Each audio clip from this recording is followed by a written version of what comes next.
Welcome back to another episode of the Rational Football League Show. My name's Emmett. I'm here with my co-host Brendyn Ford. What's up, y'all? Can't believe we're 12 weeks through the NFL season already.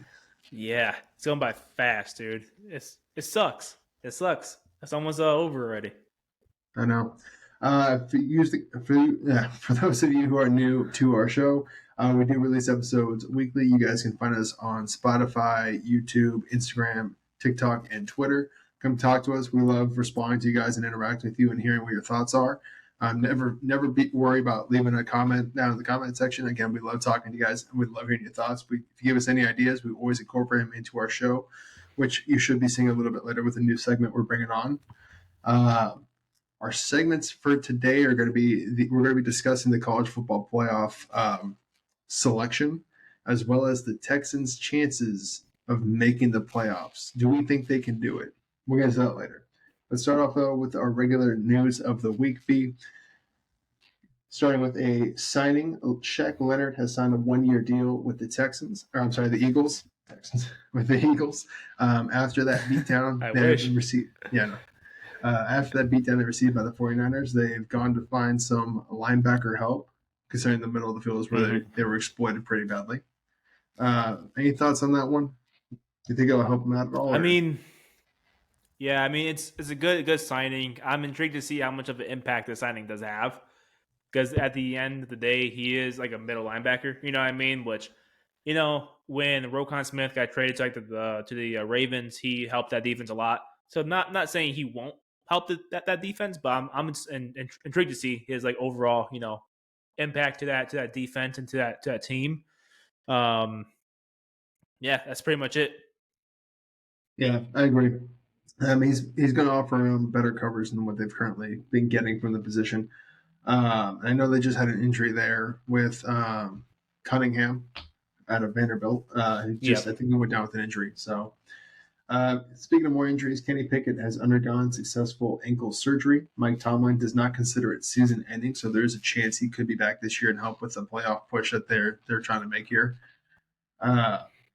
Tyrod Taylor has also been designated to return and will return to practice this week, but the Giants have announced that they will be rolling with undrafted free agent quarterback sensation Tommy DeVito.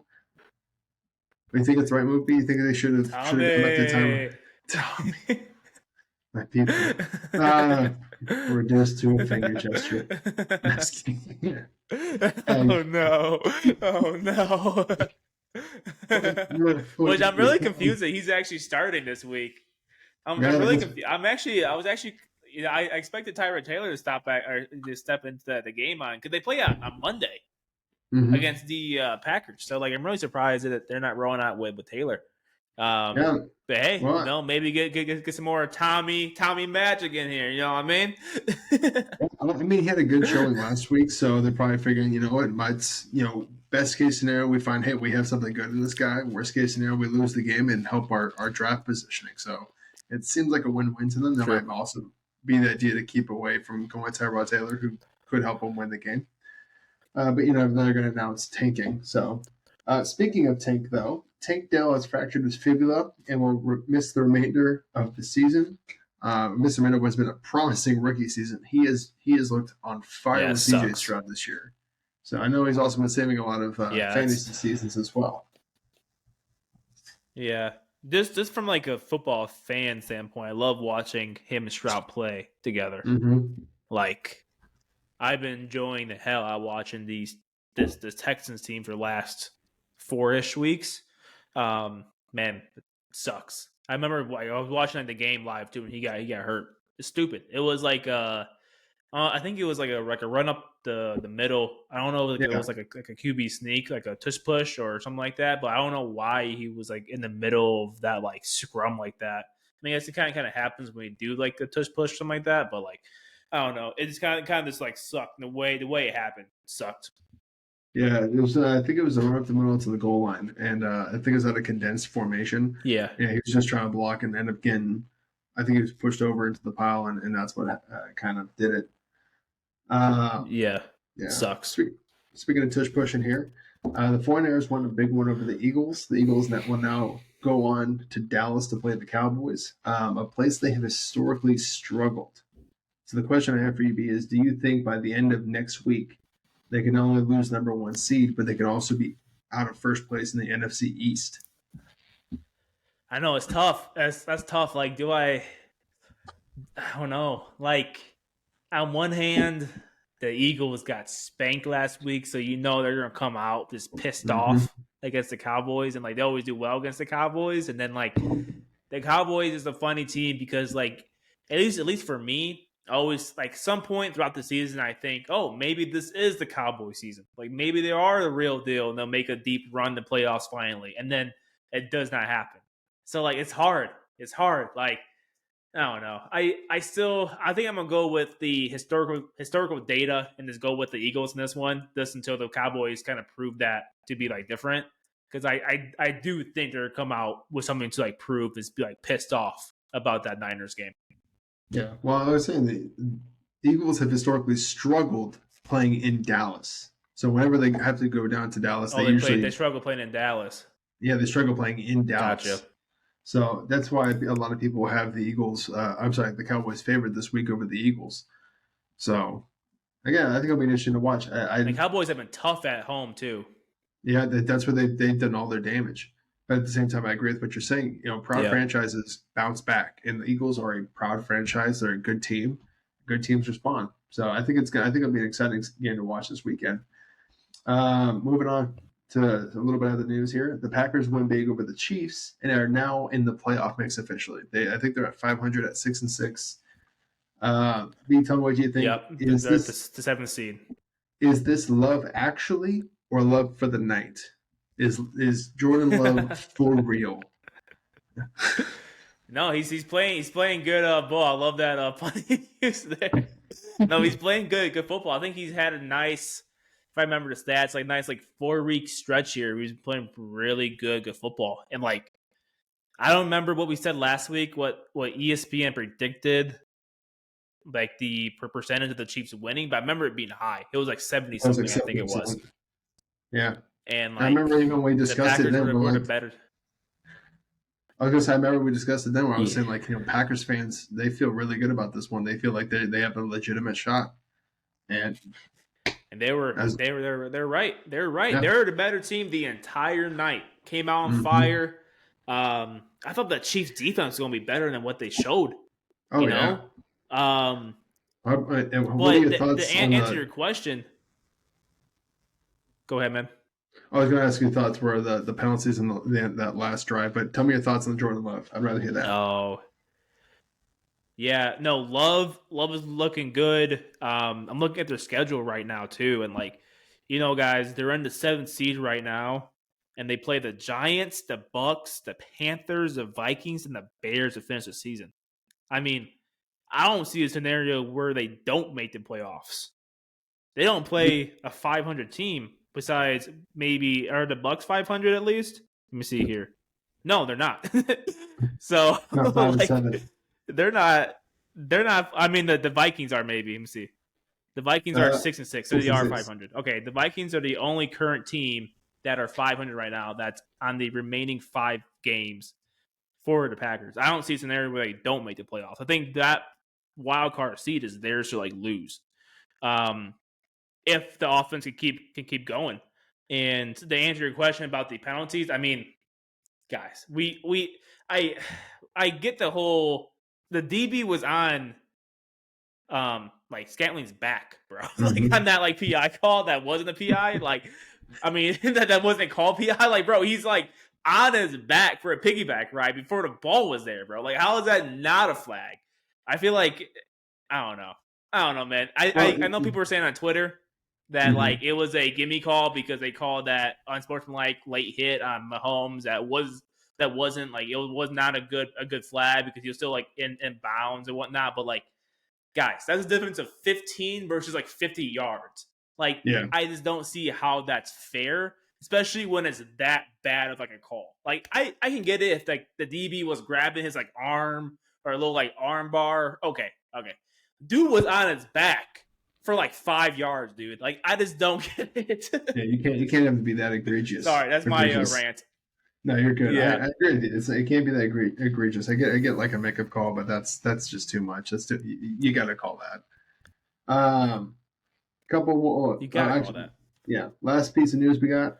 Trevor Lawrence suffered a high ankle sprain on Monday Night Football, and Christian Kirk suffered a core muscle injury that will require surgery and might knock him out for the rest of the season.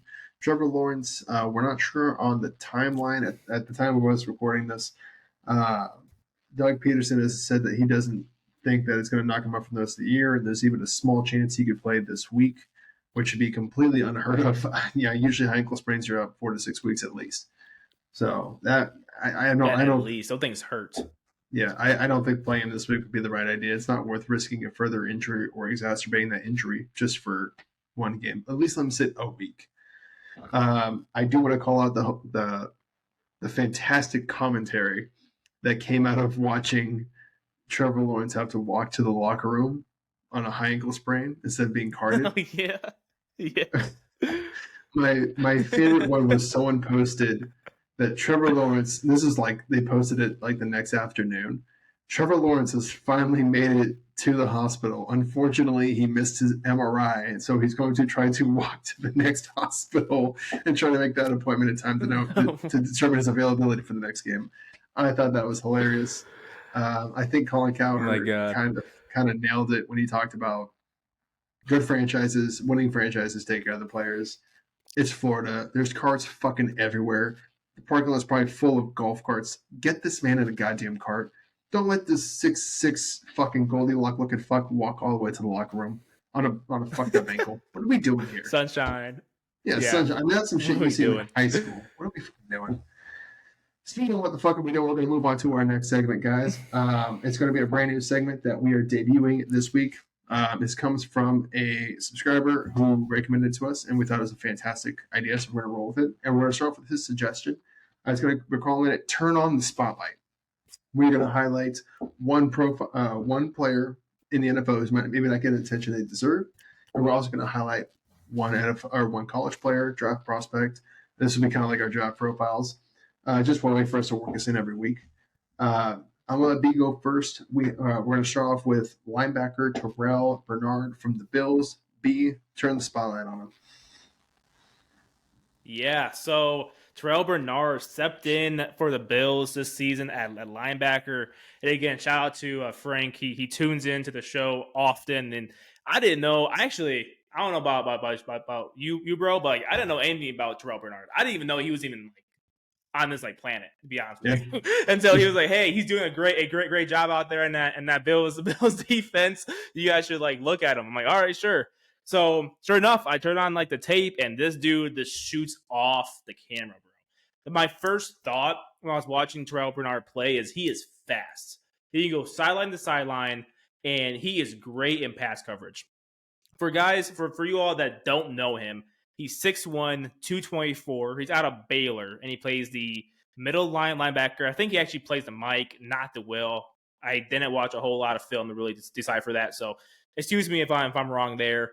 On the season so far, he has 102 total tackles, 3.5 sacks, and 3 picks, which is tied for first for all linebackers.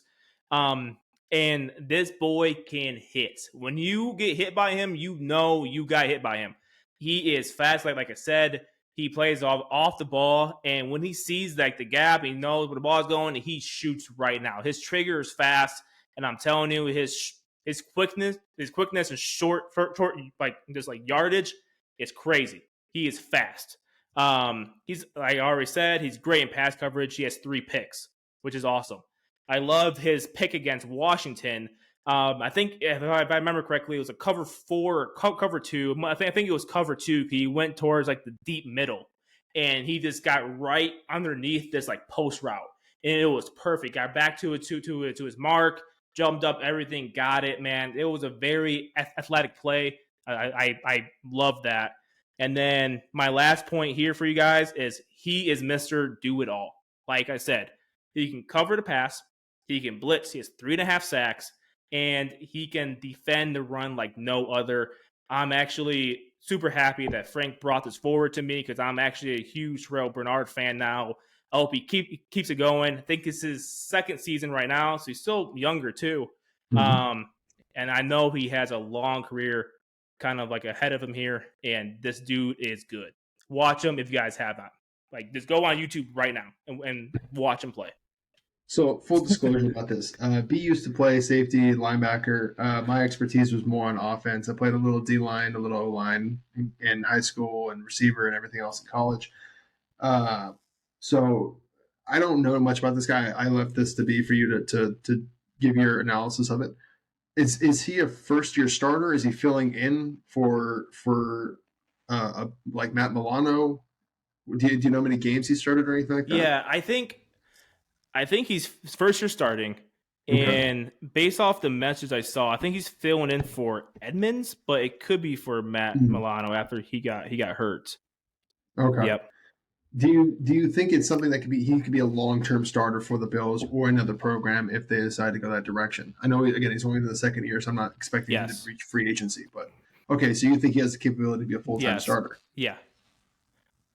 Yes. Yeah. He's only in his second year, so he's probably not going to get extended anytime soon here. I think he was a third-round pick too, so he doesn't have like a fifth-year option or anything. So okay, probably could come next season. Yeah, that's still a high, for a draft pick. Okay. All right. Well, shit. Third-round pick. All right. So he might be the future linebacker for the Bills. Is what you're saying? I think he'd be a future linebacker for like the Bills, which is funny because I'm looking at his like prospect grade. For those that don't know, it's a scale of 0 to 8, and 8 being like the perfect prospect. NFL.com rated him as like an average guy, like average prospect, special team player. Nothing special, like a 5.994, right? But he's jumping off like the score. So I don't know if it's like a testament to him, just kind of stepping into this role and making the most of it and just playing well. If it's the coaching, like the Bills have had really good linebacker play for the past like 5 seasons. You know what I mean? So it could be that, but I think he is exceeding all expectations right now. And I wish I had his 40-yard time. I couldn't find that anywhere. Because I swear, when I watch him play, he is fast, dude. Well, perfect. Yeah, I'm glad you did turn a spell on it because it sounds like a guy that we probably need to be paying a little more attention to, and it could be a future Pro Bowler for the Bills at linebacker. Maybe. We're gonna turn it over. I did my spotlight on wide receiver prospect Xavier Legette out of South Carolina. I'm going to preface this right now. And I know you laughed at me earlier about it, and I'm going to repeat it because it's absolutely true. I swear from the bottom of my heart, I do not like saying negative things about players. I don't. I really, really don't. It sucks. It stinks. I'm not a fan of it. But the film is unfortunately the film. So with that in mind, I'm going to get into it right now. So for Xavier, the games I kind of watched of his, I tried to pick one of his better games, one of his worst games, and then an average game. I want a full diversity of Xavier. I watched his Jacksonville State game, which I think he had over 200 yards. I watched his Texas A&M game, which I believe he had 20 yards. And then I watched the Florida game where he had 110. So I'm not gonna sit here and delay the inevitable and make you guys watch the 3 minutes of me sputtering to try to clean this up. To me, he's undraftable. PFF has him as their 32nd ranked prospect. He's 6'3", he's 227 pounds. And his strength, he's fast. He's probably going to run a 4.4, 40. He's the kind of guy, he's like a Christian Watson. He's the kind of guy you want running crossing routes. You want to get him, in space with the ball. I watched some of his fades. He ran they seemed to really run a simple concept with him. It was either a crosser, it was a screen, or it was a fade for the majority of it. There's a couple like basic routes in there, but nothing extensive. He rounds out of his cuts a lot, which I didn't like. So he's I wouldn't in any way categorize him as a route technician. He's not a Devontae Adams or Brendyn Ayuk or Stephon Diggs. He's not going to be breaking guys out of their ankles. He's a burner. I wasn't overly impressed again with his contested catches in the Texas A&M game. There was I believe it was 2 passes, kind of fades, just drop balls. And I didn't see consistently him having an issue with drops, but There was a couple of those in there. Jacksonville State game was pretty much just a wash. It's a lower level competition. He was by far the best athlete going against those defenders. Too many times that I see him going down with a one-arm tackle or on first contact. But this is why I say he's undrafted. If I'm looking at it from a GM's perspective, this is my biggest gripe, and I hate it. I cannot stand it. And you never want to question this. Again, you never want to question this. But I have to after watching 3 games. For me, it's an effort problem. There are too many times, too many screens to other guys where he's blocking. Hey, you got most dangerous man. And he's just missing. Just not even trying. Yeah, he'll try to get out in front. The minute the guy goes around him, he doesn't shift his feet around, doesn't do anything. Blows up the play. Multiple times I watched him be the reason what should have been a 10 to 15 yard gain become a 2 to 3 yard gain because he missed his assignment. Or I think the most egregious one to me was there was a play against Texas A&M where a guy ran it out and up. He had the go around himself. He ended up getting pushed out of bounds. The out and up caught the ball. And I swear to God, he was standing there watching the play on the sidelines. And then guess whose guy made the tackle?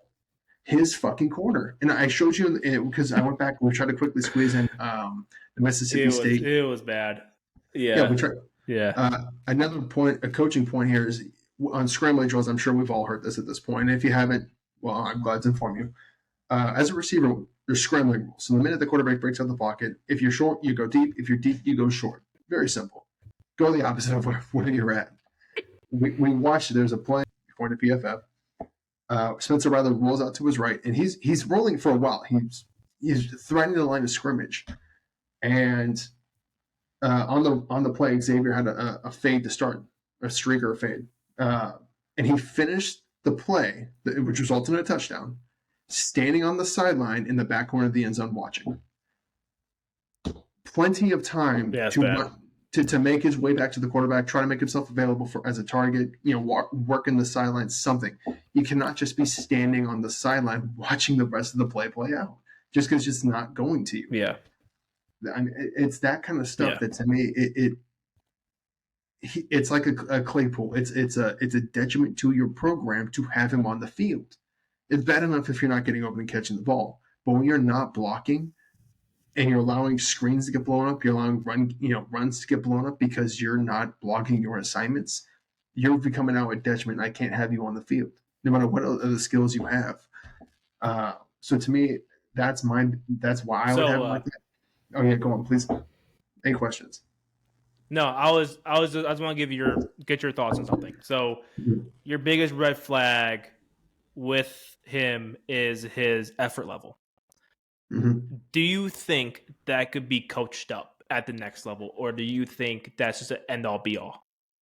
Never do I think that's an end-all be-all. And again, I'm one of those people, I think everything's at some point fixable to a degree. An effort level can definitely be fixed. If he gets to a program like New England, where, Belichick coaches hard, he doesn't allow for that kind of stuff for guys to be lackadaisical, to miss assignments and stay on the field. He's either going to meet that challenge head on and rise to the occasion, it'd be great, or he's going to fail and he's going to be out of the league. I mean, that's right. That's what's kind of going to happen. Again, that's why I say think Chase Claypool, right? Chase Claypool is one of those big guys. He's fast. You expect him to be a deep threat, but he just can't seem to stay on the field. Can't seem to stay on the team. It's because it's the little things he's not doing right. You're not blocking for your teammates. I'll take a step further.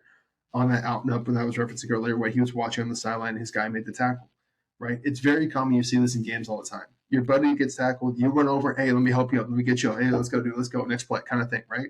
I'm sure you're familiar with that. Even on defense, they do it. Mm-hmm. Walked right past him. Didn't do shit to help him, just walked right past him. Towards the end, he kind of grabbed his shoulder, like, oh, see, I helped. It's oh, no. This is a late season game. Like, that's not like, oh, week one, I was, first game nerves, whatever. I was focused on my assignment. You just walked past your wide receiver buddy and didn't do shit to help him up. It's little things like that. If I'm a GM watching that, to me, that would make him undraftable to me. Which again is very wildly different than what PFF has. They have him ranked as their 32nd prospect, even though he had their 33rd best season, like a according to their grades, he had a 33rd out of 1,078 receiver grade.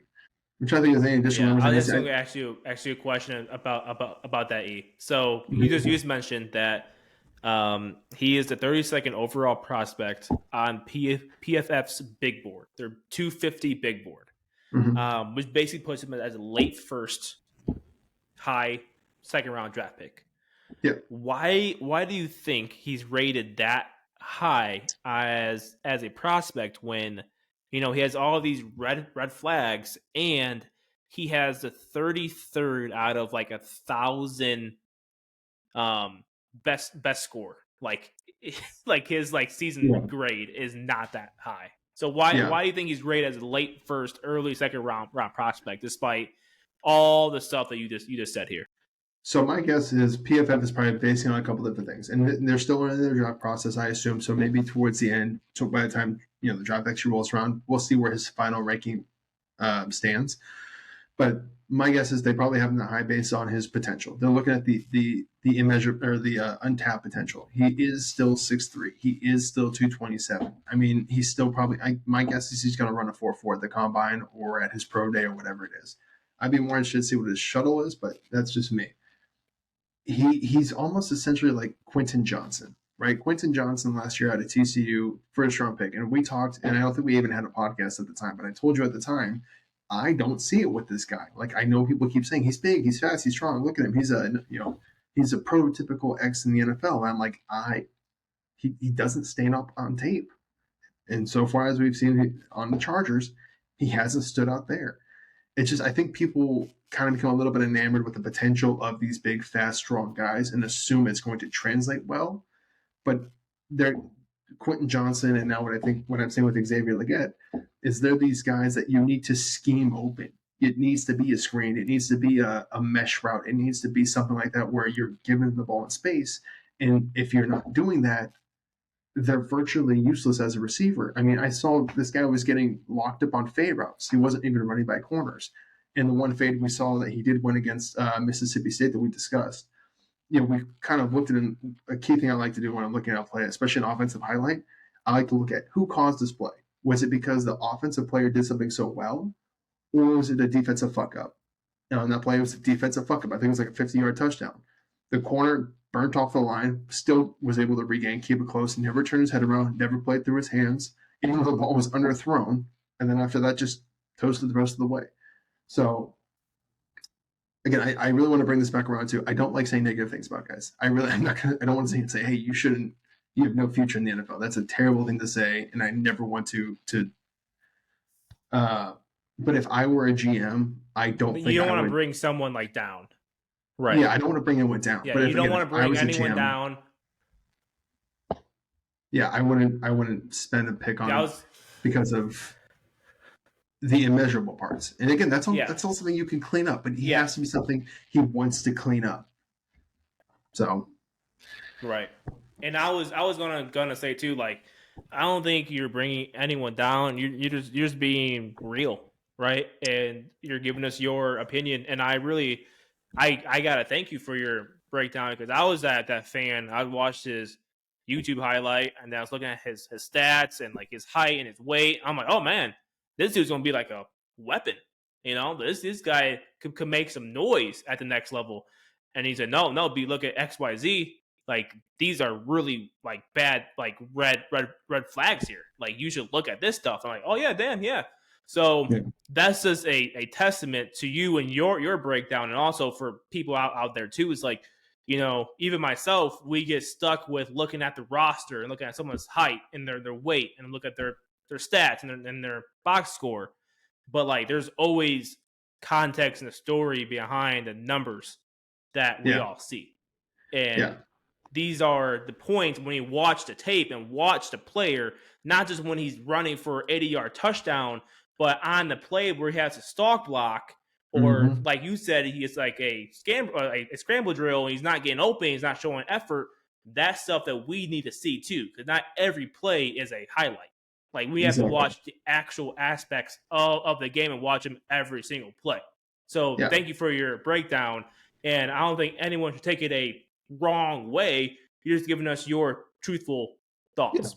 And again, for all intents and purposes, I could be very much wrong. He could go to a great situation in the NFL. He could thrive. He could be fantastic. And you know what? I would be kind of thrilled about that. I want to see dude succeed and be successful. But I'm just saying, based on what he showed in college in these 3 games that I looked at, I didn't see it. But I want to kind of turn this over to our viewers, whoever's watching this right now. You came in here to see Xavier Legette. You want to see what my thoughts were, our thoughts were. Tell me what I missed. Do you think there's a game I should have watched that maybe highlighted what he does well better? Let us know in the comment section. I would love to turn on the tape. I'd love to see it. I want to get if there's a fresh perspective of something I missed. And hey, if you had watched this game, you would have seen something different. Please let me know. I'm dying to check it out because I really came in with high hopes for the guy. I wanted to see what he could do.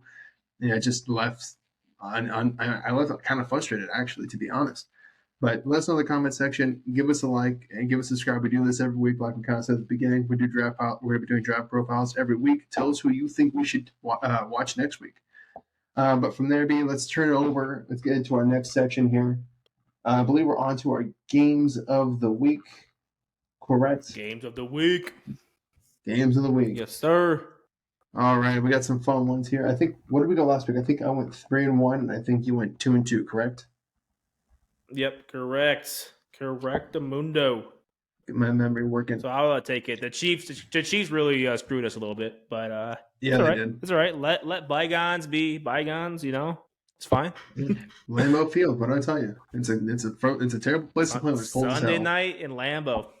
Yeah. Mm-hmm. This week's games we're going to be discussing. We're going to quickly look at the Eagles Cowboys. We got the Bills Chiefs on the docket, Bucks Falcons, and then the Lions and Bears. So taking off with the first one. Let's get after it. All right, we got. Let's get after it, man. Yeah, we got the Eagles Cowboys. The game will be in Dallas. The Cowboys are favored by 3.5. The ESPN predictor is giving the Cowboys a 65.3% chance of winning.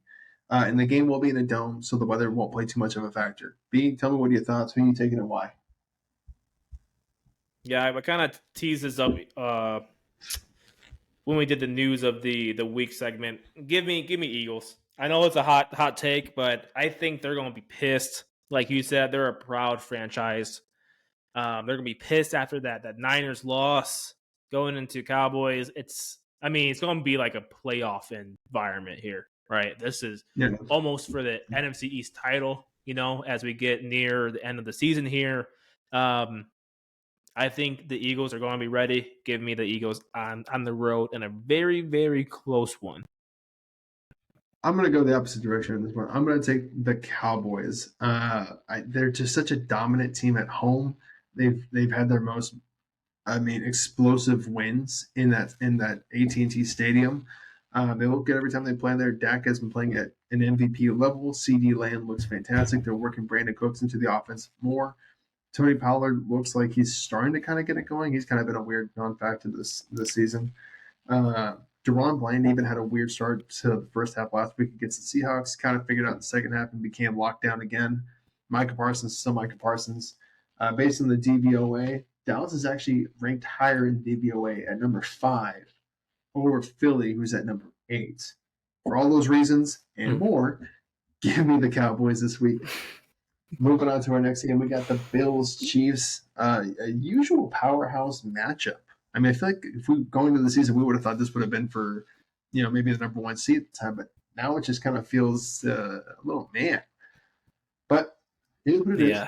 The game will be in Kansas City. The Chiefs are favored by 2.5. The ESPN predictor is actually giving the Bills a 54.5% chance of winning. The weather is going to be 40 degrees and cloudy. B, who are you taking? This is a tough one, man. The Chiefs let a nasty taste in my mouth after that Packers loss. They look bad. Like, bad. Offense looks dysfunctional. I think they have, like, a record worse for them. I think I saw a stat on Twitter that said, like, they have, like, 5 or something games or 7 games underneath 21 points scored or something like that. Which is like crazy for them over the past like 4 seasons or whatever it has been since Mahomes been in the league, 4 or 5 years, whatever. Also weapons over time. They don't. The offense looks so bad. The defense didn't hold up either, man. I don't know. I think I'm gonna go, at least in regards to like the spread, I'm gonna go with upset. I'm gonna go Bills in this one. I still don't feel confident saying that because the Bills haven't proven to really win tough games on the road either, right? I mean, they who have they really beaten that's on like the road? You know, they fell short against the Eagles, let the Eagles come back. Mm-hmm. Who else even is there? You know what I mean? Like they haven't really proven much either. Because the Chiefs' offense looks so damn bad. All right, Let's see if I I'm gonna so, go Bills, but I don't feel good about it. I'm sorry to disappoint Frank. I don't like doing to him, but I am going to go with the Chiefs in this one. Like we've kind of mentioned before, proud franchises bounce back after embarrassing losses, and that Packers loss was about as embarrassing as it's probably going to get for the Chiefs. You see some of the chemistry starting to work with Mahomes and Rasheed Rice. I know we kind of talked about Kelsey's slowing down, but he's still Travis Kelsey. Mahomes is going to start barking at those young dudes, try to get them right. I think they're going to spend a little extra time trying to get Valdez Scantling going, MVS. Again, DVOA has the Chiefs at 3 and the Bills at 6. And I don't want to take anything away from Buffalo. I don't think this is going to be a runaway game for the Chiefs. But giving the Chiefs at home, I like them there. Buffalo, that's a tough loss for Buffalo because that pretty much sinks their season. But yeah, give me Kansas City in this one. Pretty much do or die for them right now. Yeah. I mean, it doesn't help you have the outside distraction of the Von Miller situation with that the TV case that he's got arrested for, turned himself over. Moving on to our next. It's probably a dumb question. Hold on real quick. I'm guessing he's not playing this week, is he? He is. He is? Yes. Oh, interesting. Okay. Oh my gosh, there's the explanation for it. He's not on the commissioner's exempt list because I don't think he's been proving he hasn't been convicted yet, I believe was the situation. I can't remember off the top of my head, but gotcha. I do know he is playing this week. So that is he will be will be active. Next game we got an NFC South battle. We have the Bucks Falcons playing. They're going to be in Atlanta. The Falcons are favored by 2.5. ESPN predictors giving the Bucks a 51% chance of winning, so this one's going to be very close, nail biter. It's going to be in a dome. B, who are you taking and why? I feel like I'm going to have a tough time reading all these matchups this week because I can really, I mean, not this is the whole segment, like we pick really close games. It's really, really hard to pick, man, because I can see it going each way. Did you say the Falcons are favored by 2.5? Falcons are favored by 2.5. Well, Falcons are favored because it's a home game. The home team usually gets, the 3 points. Because they get 3. Yeah. Ah, God. It's like a question, do I like Baker or do I like Ritter more? Oh man. I'm just gonna go with the Bucks here, honestly. Yeah, I just for no concrete reason besides I'm just going through a mental coin flip in my head right now, and I'm just going with the Bucks on this. Oh, excuse me. Sorry about that. I'm gonna go with the Bucks as well. I like Baker over Desmond. He's been having a pretty solid season. They still have Mike Evans. I like Mike Evans right now more than I like Drake London and Kyle Pitts. The Tampa Bay defense has been solid this year. So I think they're going to just throw Desmond Ritter more than he can handle. I think also they still have Vita Vita in the middle, so they're going to be. But I think they're a decent run stopping team as well, which has pretty much been the strength of the Falcons. Trying to rely on Algier. Is that his name? Tyler Algier, the running back, as well as Bijan Robinson. Yeah. So I think it's a battle of strengths here, and I'm going to give the edge to Tampa because they can still rely on Baker on offense. Oh, but now I'm just saying that I just remembered that Jesse Bates has been playing really well for the Falcons lately, and their defense has been coming along. I just don't trust the offense in general, dude. I know it's terrible, which is terrible because they have an offensive head coach. Which we need to discuss at some point if Arthur Smith is working out for Atlanta. But yeah, give me the Bucks in this one. Let's not overthink this here.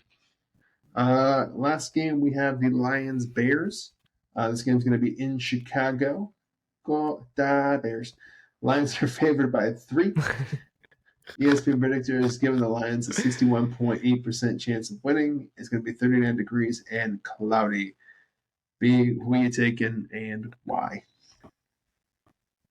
It's not a tough one. I'm not gonna overthink it. I'll go Lions here.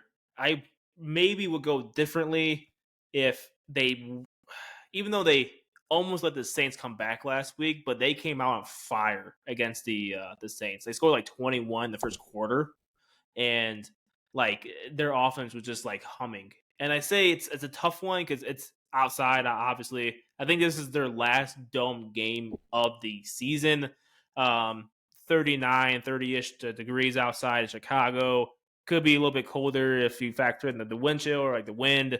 And the Bears gave up a tough loss to them or good win for the Lions, whatever way you look at it, a few weeks back, when they were winning by 12 with like 3 minutes left.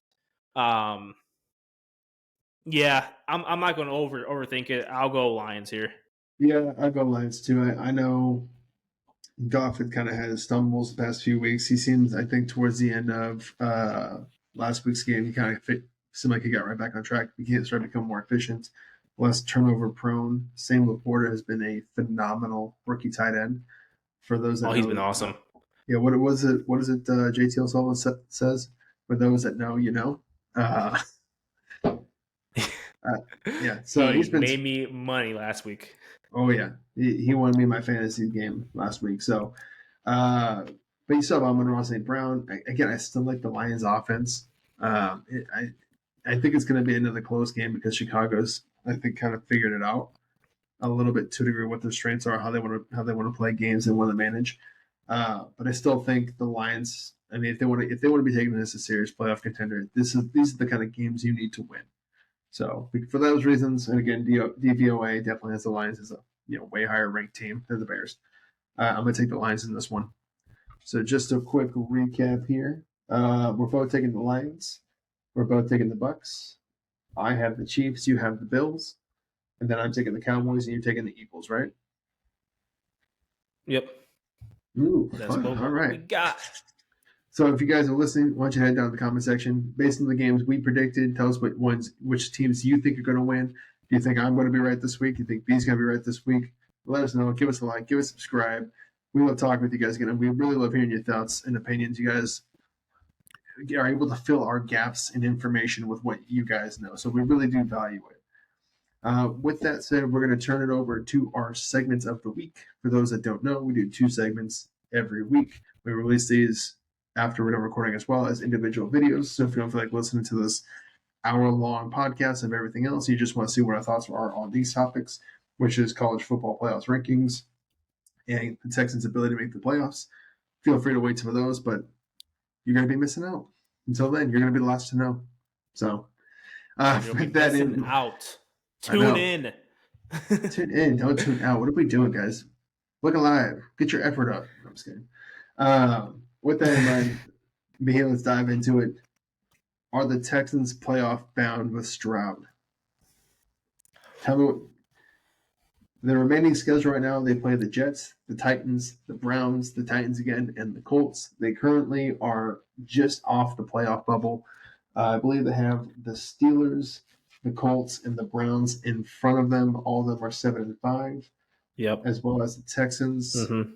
Texans have a rookie head coach. Never been head coach before in DeMeco Ryans. They got a rookie quarterback who's playing out of his mind, CJ Stroud. They just lost Tank Dell. What are your thoughts? Can they do it? I mean, it's gonna be close, man. So you already mentioned have the same record, 7-5 as Steelers, Browns, and Colts. I'm looking at the ESPN app here. They're sitting at the eighth seed, I guess you can call it. In the bigger playoff picture, they're playing the Jets, Titans, Browns, and Colts to end the season, man. They're ranked 19th in total defense for average yards allowed per game. They're ranked 6th total offense for average yards gained a game. And you already mentioned, man, Stroud playing out of his mind for a rookie. 3,500 passing yards, 20 tuds, 5 picks, 59.4 QBR, which is 12th right now. And he's the 8th favorite for MVP. Man, it's wild. The story's wild. I think they could do it. Now, of course, the AFC is tough. They're going to need a little bit of luck here. They need the Browns, drop a game or two when they played the Browns in 3 weeks. So you kind of control their own destiny there. They play the Colts, the final game of the season. They're tied with Colts right now in second place in the AFC South. So that's going to be a big game. You and I were talking before the show here. Assuming they can win 3 out of the next 5, they go 10-7. Go 10-7. I like their odds to make the playoffs. Yeah, the Steelers with Pickett just having his ankle injury there. I know Tomlin said he does not expect that to be season ending, but like he just had like surgery, so he can't be back like next week. I don't think, unless he's taking whatever like Captain America took, to get ready for that game. Then you have the Browns with the QB elite Joe Flacco leading the front there. So who knows what that's going to turn out to be, right? And then you just have the Colts. The Colts are playing good football right now. They're finding a way to like win. But my point is, I think the Steelers and Browns can maybe hit a little bit of a downturn here in the final 5 weeks, and that the Texans just take care of business, win the games you're supposed to against the 4-8 Jets and the current 4-8 Titans twice. That's 3 more wins, put you at 10, and I think they can sneak in the playoffs. What are your thoughts? I'm going to make a little bit of a bold prediction here. I think week 17, the Colts versus the Texans will be the game to determine who represents the AFC South. Oh, shit. So, go for the winner. Division winner. Okay. Yeah. Let's see. The reason I say this is because the Texans' next 5 games, like you mentioned, are the Jets, Titans, Browns, Titans, and then Colts. DVO ranking has the Texans higher than anyone else in there for the rest of the season that they're playing. The Colts are in a very similar situation. They have an easier end of the year schedule. I kind of would not be surprised if the Texans drop a game or so. I wouldn't be surprised if the Colts get upset by a game or so. I think they play the Ravens and Steelers. I think we saw. No, that was the Jags. They played the Ravens and Steelers. So I wouldn't be surprised. I have it pulled up here. Yeah, Colts final 5 games: Bengals, Steelers, Falcons, Raiders, Texans. Yeah, so I can definitely see the Colts dropping one of those games, potentially like the Steelers. So they could be going to this final game against each other, having gone 3-1 in the previous 4 weeks. And the reason I say it could be for the division is because the Jaguars' remaining schedule includes facing the Browns against 7-5, 12th ranked in DVOA, so borderline the top 10 team. The Ravens, who are like number 2 or 3 in DVOA. The Buccaneers, who have been sneakily good. Then you got the Panthers, and I believe they finished their season with the Titans. If they drop 3 of those games and they lose the Browns, Ravens, and Buccaneers, it could come down to between the Texans and the Colts for the division. And now you're probably saying to yourself, Emmett, that's fucking stupid. Why the fuck would the Jaguars lose all those games? It doesn't make any sense. Well, here's why it makes sense. Trevor Lawrence just went down, like we said at the beginning of this whole thing, with a high ankle sprain. That's usually a 4 to 6 week injury recovery. And if even you try to play on it, you're going to have such limited mobility. You're going to be a statue back there. What do the Browns do so well? They get to the quarterback with Myles Garrett and Zadarius Smith. What do the Ravens do so well? They get to the quarterback. I think they're top 5 in the league in sacks. The Buccaneers have a solid D-line. These are teams that get after the quarterback. If you have Trevor Lawrence, who's now immobile back there, not only do you risk injury, which is ridiculous, and they should sit him anyway, but your offense can very quickly become stagnant. And I don't want to shit on Jaguars fans because I know they're fantastic fans, and I know that they're a very passionate group, and I'm not saying you're trying to like shit on their team. I'm just saying injuries happen. It's very unfortunate. But that's what I think can make a determining factor in why I say the end of the year could come down to Colts versus Texans, that Week 17 game for determining the divisional title. And I think even just to take it one step further, I think the loser of that game might not even make the playoffs at all. Because I want to take it back to this too. The other teams who are just right outside. So I have the playoff standings on this monitor right here. We have the Chargers. We have the Chargers behind them. The Bengals, who have looked really good last week with Jake Browning. The Bills, and the Broncos are right behind the Texans. All 500 teams except the Chargers, who are 5-7. So it's not out of the realm possibility that we could be seeing a completely different playoff picture by the end of the season. It could be the Browns, it could be the Steelers, and then the Bills or the Broncos are able to sneak in. Yeah. So no, I can see that, man. How crazy would it be if they both enter Week 18 at 10-6? Like that would be wild, right? yeah, especially considering what the expectation was for the Texans going into the year. That would be wild. Now, I will say the one caveat that I think could definitely play a role in preventing that scenario I just discussed from playing out is the rookie wall.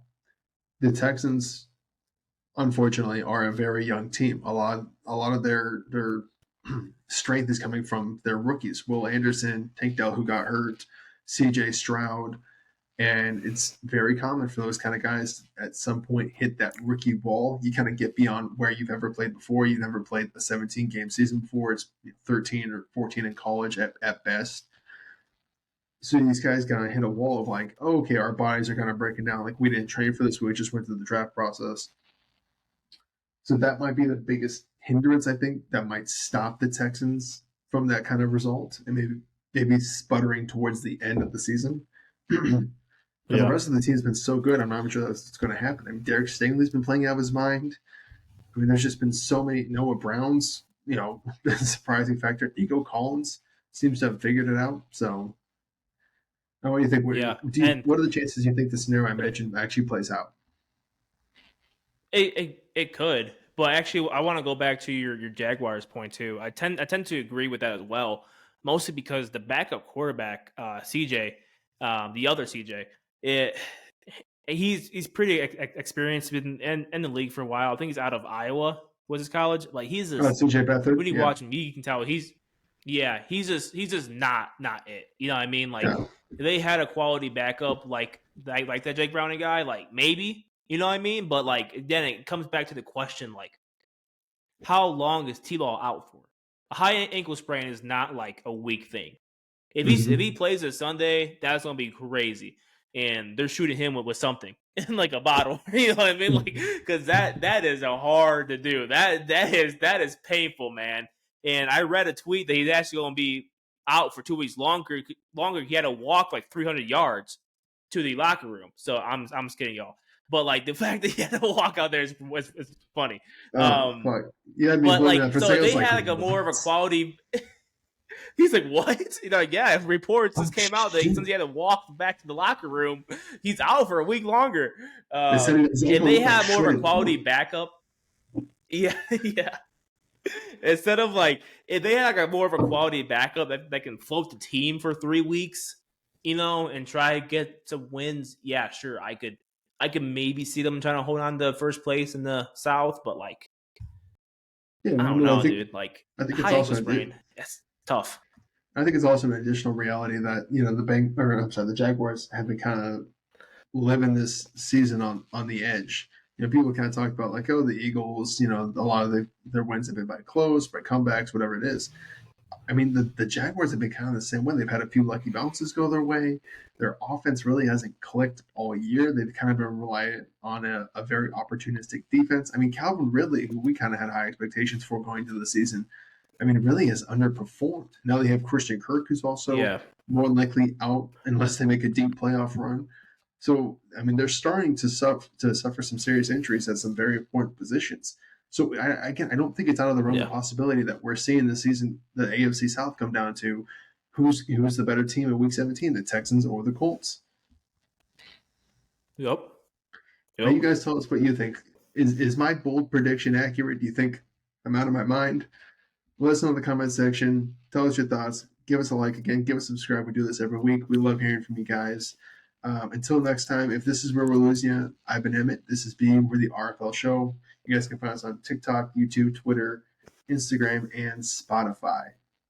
Bye, guys. For those that are sticking with us, we will be moving on to our last segment of the podcast. It is kind of a controversial one.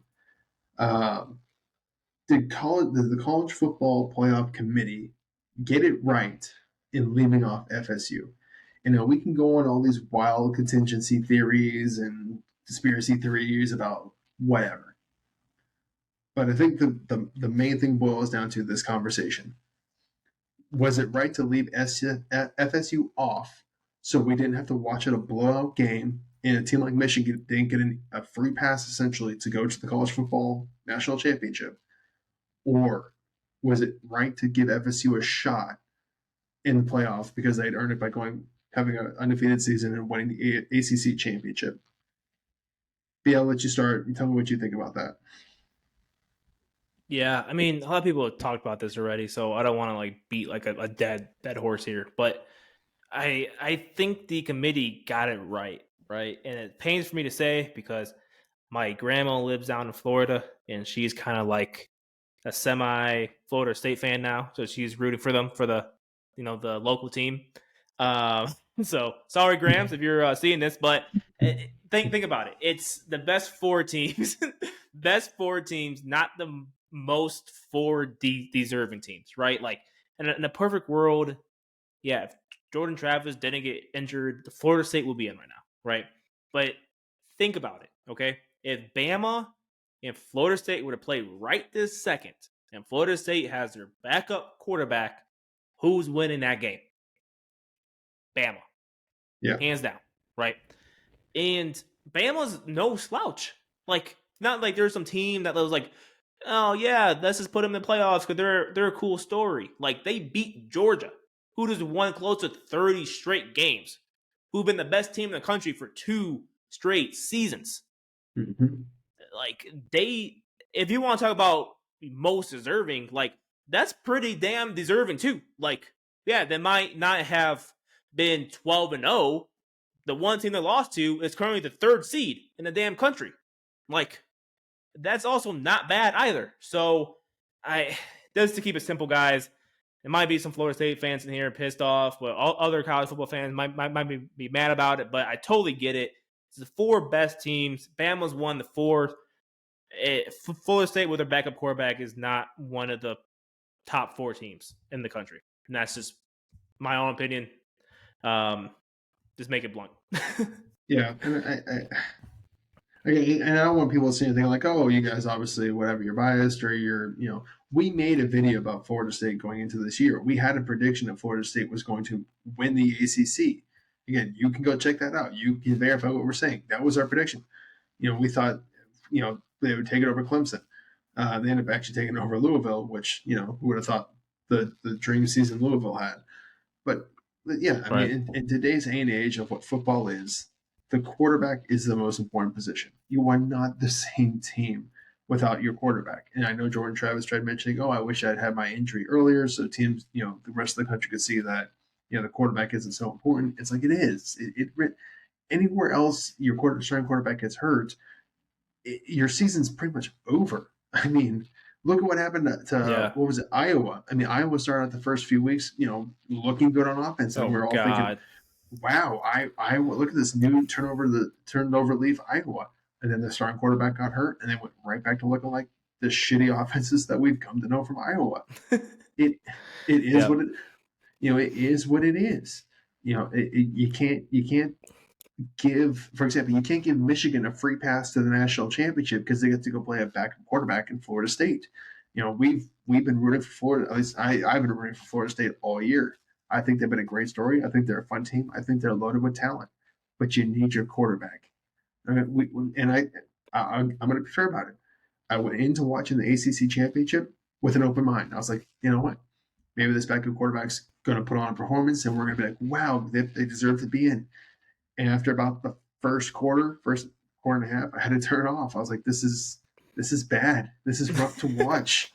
I don't want to hurt my eyes anymore. Yeah, it was that rough, huh? It was. I mean, I think it was like the whole first quarter was just pretty much punts or field goals. So I mean, it was incoherent. It was just disarray. It was a mess. I do want to ask you this question. So we can probably both agree that, hey, Alabama won the SEC. They beat undefeated Georgia, back-to-back Georgia. Let me get your opinion on this though. What if the debate wasn't Alabama or FSU? What if the debate was Texas or FSU? because Texas got in after winning the Big 12 over, I think it was a 9th ranked OSU, Oklahoma. So if you had to take, Texas or Florida State, I'm still taking Texas. I mean, they kind of been like, they play good ball for the past couple weeks, but again, it's still like, for me, the core argument is Florida State with their backup quarterback.